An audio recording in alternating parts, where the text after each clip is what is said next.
Hello, and my name is Christina Crowley, and welcome to the All Things Possible podcast. In today's podcast, I want to talk about what do you want for your life. There are so many people that I meet and talk with who don't know what they want with their life, or in addition to their life, all they know is at the moment is work, raising the kids. They know they want more from life, but they don't know what it is, and they feel this need to figure it out. Well, everybody knows that life is short and that we do tend to live for tomorrow. Um, and then in a way that is okay because we don't have anything more. We aren't promised anything more than today or even tomorrow or years from now. But living in that way of just living for tomorrow, getting through the next class, getting through the next week so you have your couple of days off, can make years and years slip away from your life all while we were living for tomorrow. And planning a little bit for the future, though we're not promised it, can really um, can add more satisfaction to your life. So when you look back at your life, I guess when you're putting things off, I don't want you to be 97 years old and look back and regret. For me, my wake-up calls came again and again and again while I was working in broadcasting. I experienced several layoffs, and I was more caught up in finding that next job. This is my recent past years, but for me, I needed to figure out what I wanted in my life, and it started with 4 principles. And that first one is, what do I desire? It took me a long time to figure out that what I was daydreaming about, or what I was so excited about that I lost all track of time, was my desires. I figured that we have to look and listen to ourselves, and sometimes that's hard when you haven't been doing that for a very long time. We don't always realize what we're daydreaming about is really what we want for our future. But just try to hear what is going on in your head, make a conscious effort, figure out what you desire, what will make your life richer, what you want to add to your life. And once you start listening to yourself and getting an idea of what it is that you desire, I suggest that you start writing things down in a little notebook. Write it down. This is a big part of the process, and figuring out what is behind what you're thinking about makes it easier to keep it in the forefront of your mind. Maybe make a list. Make a long list. Make a short list. Write a bucket list. I love the idea of a bucket list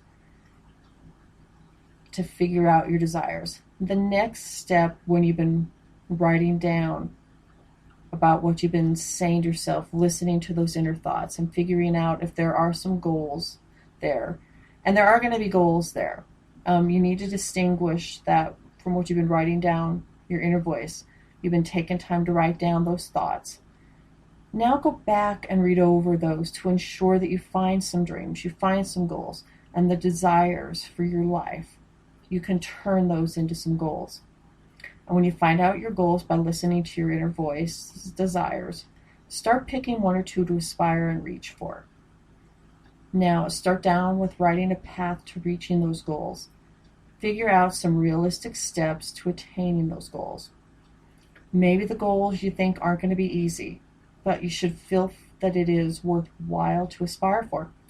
Some people find along the way that path to those goals that the journey is very fulfilling. But during that journey, reaching for those goals, you may find new goals that you never knew would be possible for you. I remember right after I graduated from high school, I wanted to take a year off. I wanted to do my own thing. I wanted to figure out what I wanted for my life. I didn't want to go to school. I ended up working at a grocery store. Now, I liked it. It had a nice wage. Being a union member, working in a grocery store, I realized that I wanted something more creative. And living on my own was very lonely. It is a very simplistic view of listening to my desires for the short-term goal along the way. When you get and find that you have many challenges on that road. On that road during the year, money was tight. I needed a second job so I could spend very much time at this apartment that I thought I wanted with this independence. And it seemed like with every paycheck, after all the taxes, I had very little money, just basically the basics, and I got a second job. I had a little bit more money, but all my time was taken working at that second job and that first job. Those were some huge challenges along the way that year for me. I knew I wanted independence, though. That real still really consistent with me. I knew that I didn't want to have to work my butt off at two, three jobs just to have that little bit of independence. So experiencing those challenges for me, I realized is a third step of attaining your goals. I realized that my goal was independence and working that a job that I love, not just one that pays the bills. There are going to be many challenges along the way that are going to tell you that either you're going to be able to just keep going in spite of those challenges, or maybe in my case, I had to face the fact that they were showing me that I needed the courage to take another road. Courage is what you need along the way when that initial goal you've set for yourself needs a little polishing. Here's a great quote that I heard about courage. If you have the courage to begin, you have the courage to succeed. And here's another one. The greater the difficulty, the greater the glory.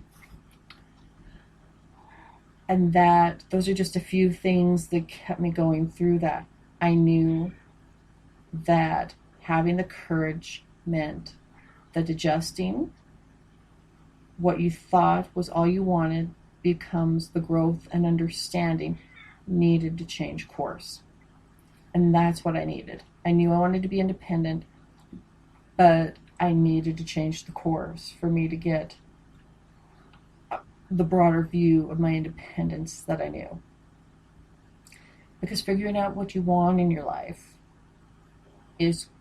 causes change along the way, and you need to understand your desires to figure out if those goals are in disguise, and understand that there are challenges along the way, and those challenges are showing you the unique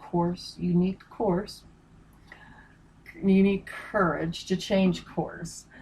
There are challenges that are showing you that you need to stick to the road you're on. Because in that year, I realized I wanted to go to college, and darned if I wasn't lucky enough that my father figured out early in the year, so that we got my financial aid forms filled out so that I could go to college. College was the next logical step for me in being an independent person. There were goals that I wanted for myself when I went to college.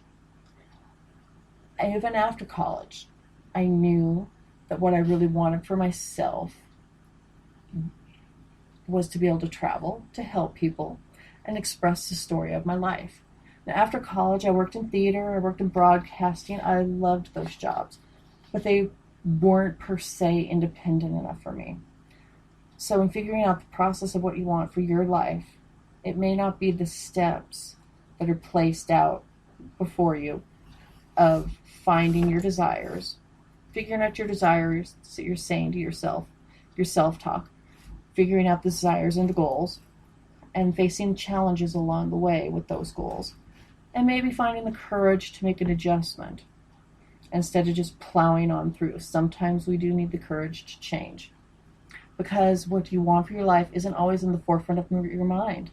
We push it off to meet our daily needs and the daily strains of your life.